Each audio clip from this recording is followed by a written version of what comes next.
Okay, so I'm Stephen Lean, the Assistant Commissioner for North West Metro Region in Victoria Police. It's a very sad day that I stand here today. So we've had a plane crash today at 9 a.m. A charter plane, a twin-engine plane, left the Essendon airport and shortly after takeoff had a catastrophic engine failure. The pilot has then unfortunately attempted to return to Essendon but has crashed into the DFO at Essendon Fields. We've had a significant plane crash. MFB, Victoria Police and Ambulance Victoria attended immediately. There was a significant fire which MFB have been able to bring under control and put out. Unfortunately, the nature of the air crash is that we've had a number of fatalities. At this stage, investigations are taking place and the emergency is still unfolding at Essendon Fields as we speak. Mr. Premier. Thanks very much, Assistant Commissioner. Today's a desperately sad day, a very, very sad day for our state. A number of people have died as a result of what is the worst civil aviation accident that our state has seen for 30 years. Our thoughts, our prayers, our best wishes and our support go to all of those who've been caught up in this. A number of people have died. We are currently reaching out to their families to provide them with the support that they need to try and comfort them at what must be just such a horrible moment. Now, beyond that, there are a number of people who witnessed this terrible accident and they've been given the support, the psychological first aid that they need by Ambulance Victoria. It's important, I think, at this stage that we acknowledge that our members of Victoria Police have done an outstanding job here. 23 appliances, 90 firefighters have done an equally outstanding job. This was a very intense, very nasty fire, a very complex and unpredictable fire, but our highly skilled and trained firefighters have done an outstanding job in extinguishing that blaze, having arrived on scene just minutes after this terrible accident happened. I want to single out our paramedics as well. Ambulance Victoria, they always serve us well, but this has had some special resonance given that for a period of time there were some reports that the plane was an Ambulance Victoria plane. Of course that's not the case. This was a private charter, nothing to do with the Victorian Government or Ambulance Victoria. Now, as a result of this terrible tragedy, there will be an investigation by the coroner in cooperation and with the assistance of Victoria Police, the Civil Aviation Safety Authority and the Air Safety Board will also look at these, everything to do with this incident. It is very important that we allow them to run their investigation that's fully supported so that we can get the facts, know exactly what has gone on here and learn from this terrible tragedy. The Assistant Commissioner has laid out the facts as we know them. It falls to me to extend our sympathies, our best wishes, our prayers, and through whatever we can do, our practical support to the families of those who have been killed at Essendon Airport this morning, and beyond that, to give a commitment that all cooperation and all support will be given to the investigation of this terrible incident, so that we can learn from it. Now, to speak more about the consequence management, what this means for Essendon Airport, for the Tullamarine Freeway, for a range of other issues, I'll now throw to Craig Lapsley. Just prior to doing that, can I inform you that I've just spoken with Will Hodgman, the Premier of Tasmania. This is obviously a major freight hub in terms of goods and passengers in and out of King Island and Tasmania, and I'll be speaking with him in more detail a little bit later on today with an update on that. But Craig can now speak to some of the more practical challenges that we face over the coming hours. Thank you, Premier. Obviously, a catastrophic event like this has significant impact. So the airport's closed, Essendon Airport's closed, and we're trying to work through now to understand exactly what that means for the number of aircraft that fly in and out of Essendon. That is both in passengers and also freight. So we'll work that through, and we don't know at this stage how long the airport will be closed, obviously under investigation. The second one is the road. So Tullamarine Freeway has been closed for both lanes. However, the outbound lanes are now open and the inbound lanes will stay closed for a number of hours until that can be cleared and understood to collect evidence for the investigation. but also clear it from any impacts that it may have had. So they're two immediate impacts. But Ambulance Victoria have already dealt with a small number, but a very important number of people that worked in and around the DFO facility.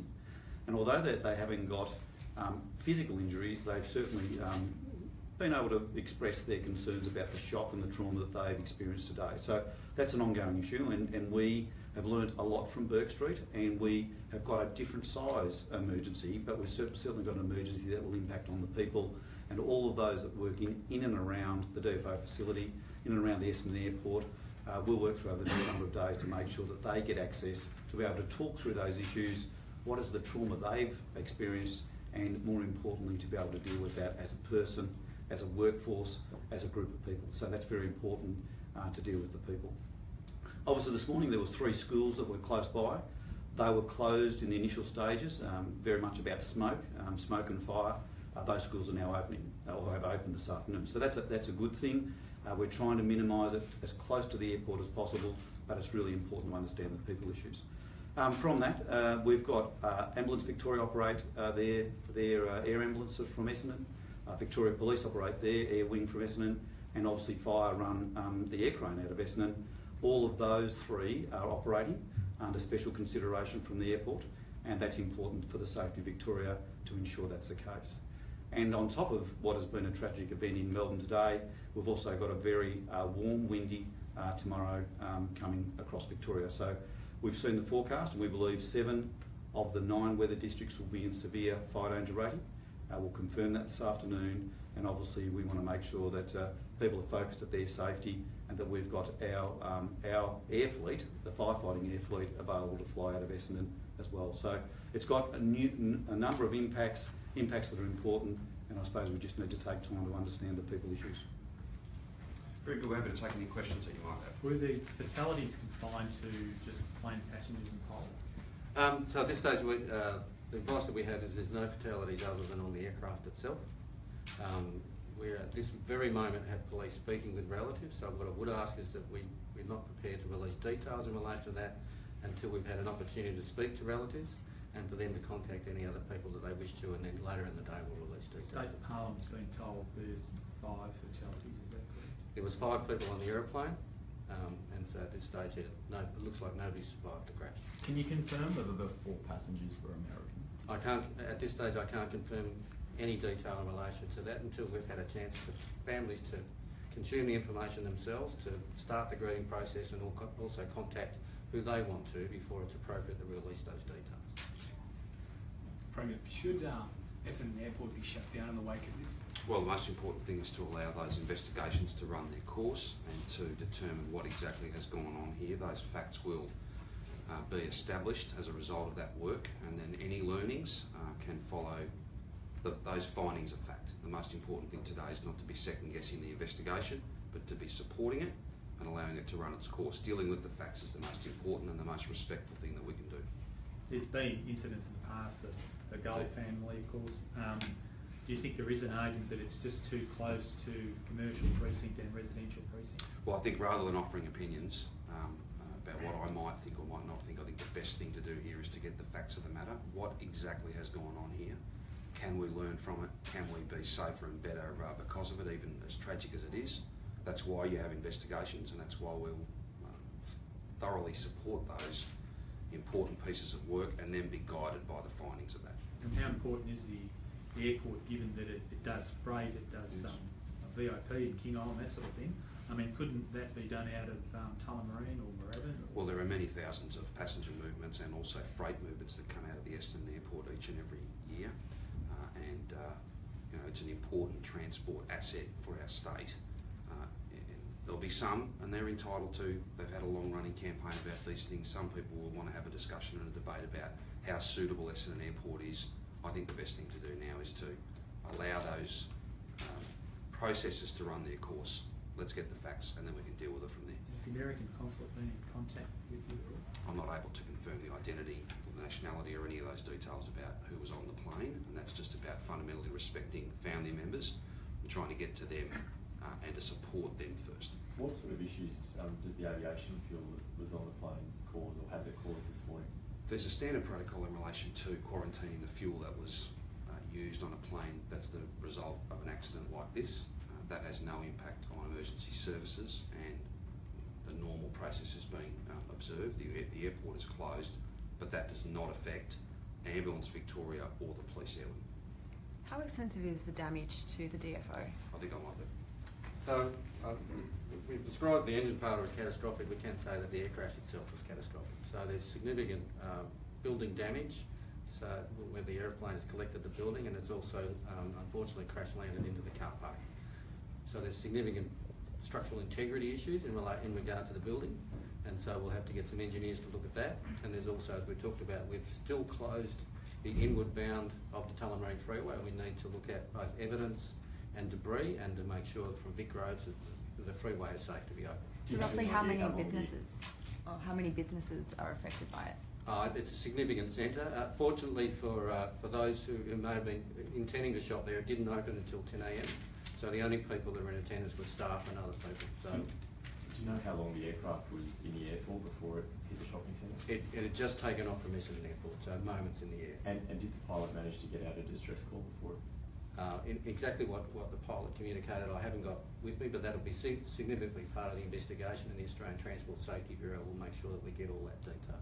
So did you say before that the pilot attempted to return when he knew there was an injury? Early indication for me that was it, but as we say, we need to keep an open mind, and this will be reconstructed, and then over time exactly what happened will be well and truly known.